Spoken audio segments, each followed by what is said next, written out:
Hey, everybody, this is Ryan, and I want to welcome you to the Backpacking Light podcast today. Today marks the official launch of a new type of episode that we've experimented with in the past, a podcast short, where our standard podcast format is a long form variety show in the 1 to 2 hour range, often featuring an interview with a guest, along with regular segments to keep you informed of what's going on at Backpacking Light. These short episodes will focus on single topics and generally run less than half an hour or so in length.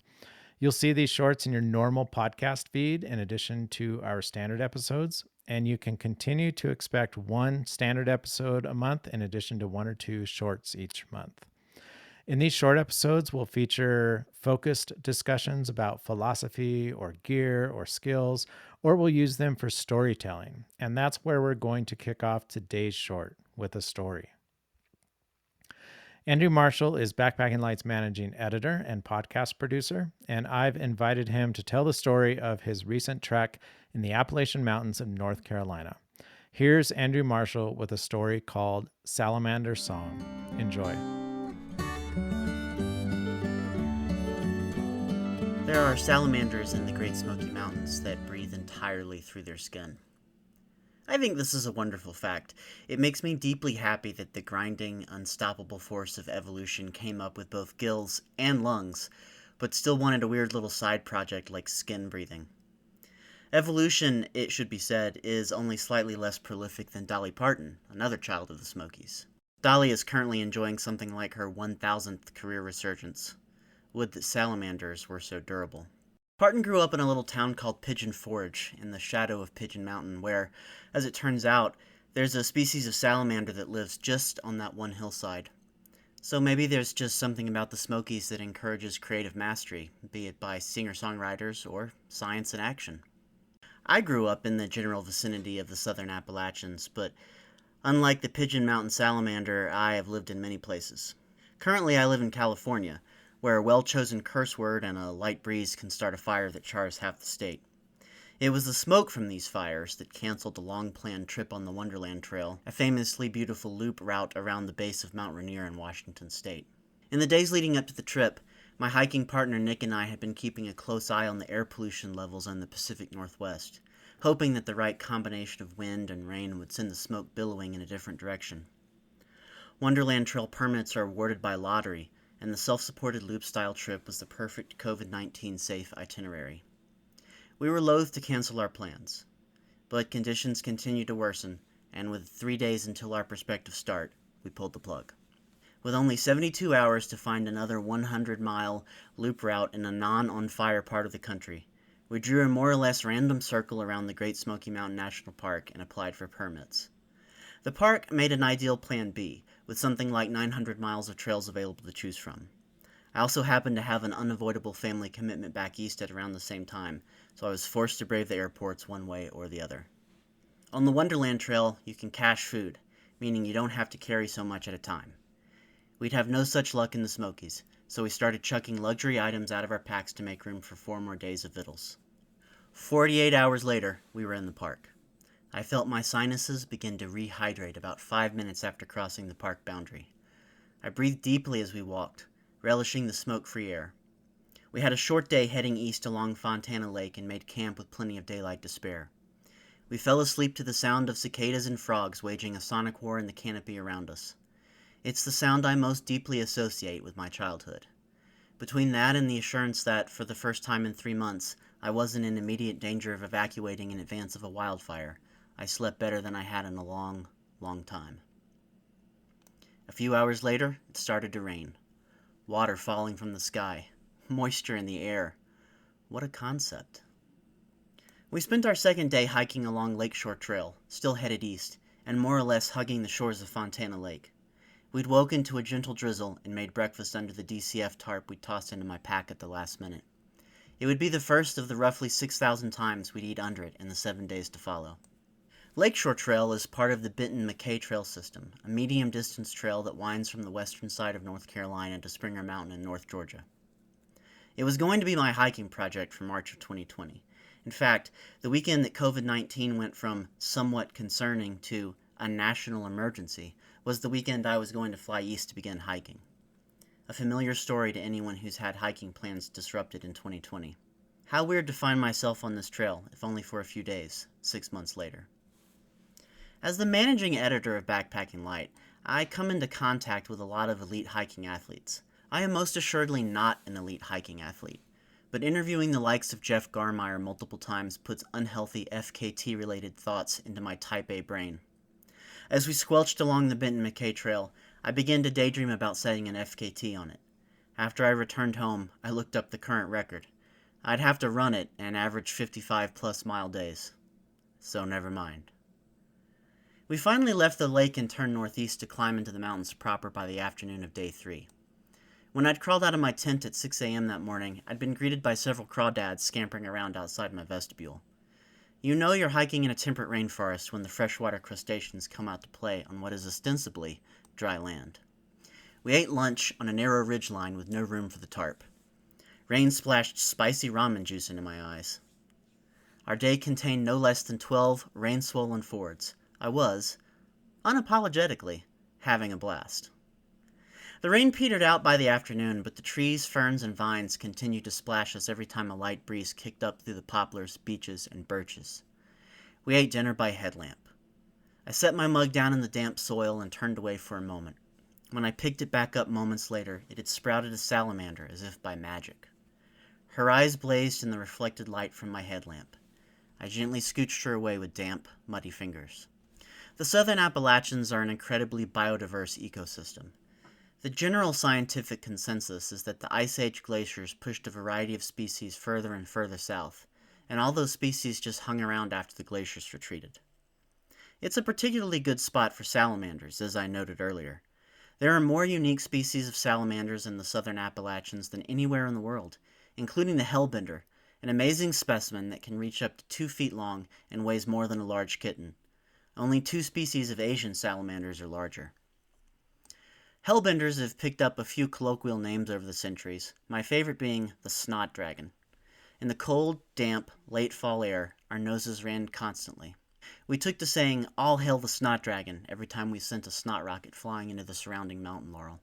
The next morning we slept in, had a leisurely breakfast, and luxuriated in the relative dryness of the day. It was just over 12 miles to our next campsite, and we took advantage of the extra time to take a long lunch and air out some gear. But in the southern Appalachians, things only get so dry. We considered ourselves lucky to get our clothes, quilts, and skin from saturated to moderately damp. It was the right moment to enjoy a pipe, hobbit-like, propped up against a tree. We climbed up above 4,000 feet, watched the ecosystem start to change to spruce forest, then descended once more to the maples, oaks, birches, and our campsite. When we arrived at our designated site, it already contained another camper. We chatted in the way that folks do in such situations, and he poured a measure of bourbon into our mugs as we ate dinner. As we sipped our shots, he put a serious dent into the amber liquid sloshing around in the bottom of his nearly empty flask. Soon enough, he was waxing eloquent about his recently finalized divorce. He was awake and singing drunkenly to himself long into the night, only just audible over the ever-present frog song.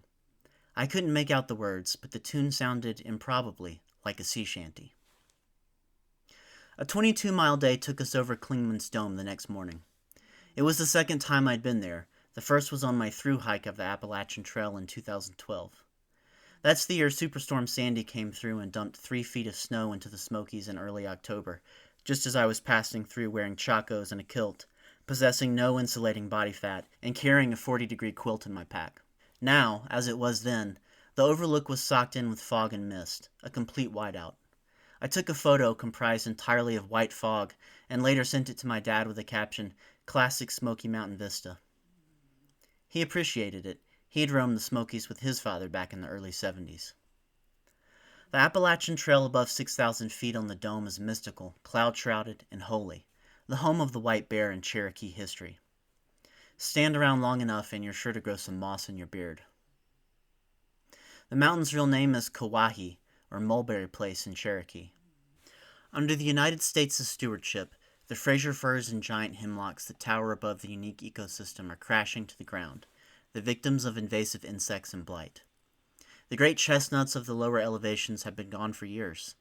Before 1906, 25% of the trees in the Appalachian Mountains were American chestnuts. all gone now, dead to an airborne bark fungus accidentally imported from Asia at the turn of the century. As for the Cherokee, they've mostly been gone since the late 1830s, when the Jackson administration ignored a Supreme Court ruling and removed the Cherokee and other indigenous people from the area by force, bartering, bribes, and political pressure. The South has no monopoly on racism, ignorance, bigotry, broken promises, and genocide. But those things feel immediate there, renewed and refreshed every time a Confederate flag is waved or you realize a street in your hometown is named after the first Grand Wizard of the Ku Klux Klan. Every now and then, someone will ask where I grew up. My hillbilly accent has mostly been washed away by stints in Ohio, Texas, and California, and it isn't always obvious. When I tell them where I'm from, the usual response is, "Oh, I'm sorry." I never know how to feel about this. I usually settle on a mix of shame and irritation, like when you complain about your parents and then your partner chips in with a complaint of her own. With Georgia in the national news more or less nonstop for the last 2 years, that feeling has been leaning more and more towards shame. Ultimately, we own the places that make us, whether we like it or not. I've spent the better part of my adult life vacillating between being happy I no longer live in the South and wondering if it's possible to move back and use my voice and vote and privilege as a straight white man to make it, at least in some small ways, a better place. I don't have a resolution for this, and 8 days of walking through my home mountain range didn't provide one. We recovered from our long climb over Kauai by sleeping in and doubling our breakfast rations. As we ate in the morning drizzle, salamanders watched us from atop logs, underneath flaps of moss, and beneath rocks. It reminded me of canoeing through the Okefenokee, the enormous swamp that occupies the lower corner of Georgia and the upper corner of Florida. In the Okefenokee swamp, there are enough alligators around that you are always within the gaze of one, much as New Yorkers are generally always pretty close to a rat. I imagine the same is true of the Smokies and salamanders. There's just something about the collective gaze of a dozen cold-blooded creatures that makes the monkey in me want to head for the nearest tree, even if the creatures in question are rarely larger than a pencil. We had another short day mostly free of rain, though we still passed through the occasional cloud as we climbed and descended back and forth over the ridgeline that forms the spine of the park. As a cloud is just rain that hasn't gotten its life together yet, the end result was more or less the same. The last few miles seemed interminable, despite our short hiking time.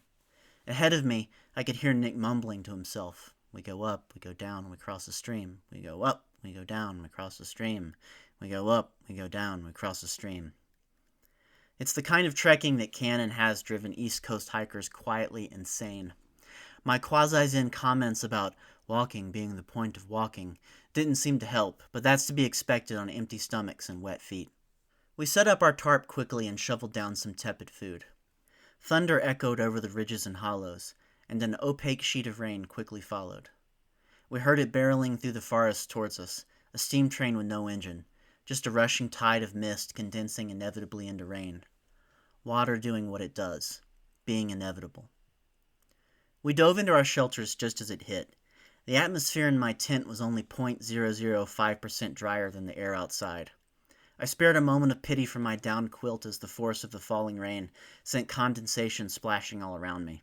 I pulled the wet sack of feathers over my head and slept deeply, even after realizing that my air mattress had sprung a catastrophic leak. When we awoke, it was still thundering. Occasional bursts of lightning illuminated the rivulets of water carving micro-canyons through our campsite. We hunkered down under the tarp, drinking endless cups of coffee and smoking our pipes, while we waited on the worst of the lightning to pass. When it finally did, we set out into the rain. As the day wore on, Nick's pace slowed, especially on the downhills. At lunch, we assessed the damage. His knees were in rough shape after 7 days of relentless climbing and descending. No one likes to bail on a route, but we decided to shave a few miles and 1 day off our hike. We changed our plan slightly to follow the AT back down to Fontana Dam the next day. The terrain was tough enough that we'd be risking a more serious injury to Nick's knees if we continued with our planned route. One wrong step on a slippery route, and he'd be in for ACL surgery. At camp that night, I identified the hole in my sleeping pad and attempted a field repair. I sacrificed my last semi-dry piece of clothing to dry the area around the hole and patch it with the included kit. Then I slapped some tenacious tape on top of the repair for good measure. I went to sleep feeling fairly confident, but woke up a few hours later with my butt on the cold, damp earth. My legs and head were still elevated under a cushion of air, so I'd at least managed to slow the leak. It was good enough. I went back to sleep. In a turn of events that every serious backpacker will recognize, our last day in the Smokies had the most agreeable weather by far. The temperatures were crisp, the sky blue, the maples just starting to turn. We worked our way down the ridgeline of the AT, finally catching glimpses of Fontana Lake as the miles slid away beneath our feet and the afternoon light softened. Within an hour of the car, we came to a rocky outcropping that offered a glimpse of the mountains unfolding in hazy layers to the horizon. As we admired our first and only scenic vista of the trip, Nick opened his precious final pack of Pop-Tarts, and I unsealed my last pack of the strawberry lemonade drink mix. Both items were sodden. Somehow the Smokies had managed to saturate them through heat-sealed Mylar. We ate both things anyway, then made our way out of the mountains. In the fading light, I took a last glimpse around for salamanders, hoping my headlamp would spark in a pair of strange, alien eyes. No luck. I made a final offering anyway, pinching one nostril shut and sending a final snot rocket into the thick, fragrantly rotting pile of leaves at my feet. All hail the snot dragon. May her skin be moist, may her streams be cold and clear, and may her offspring number in the millions.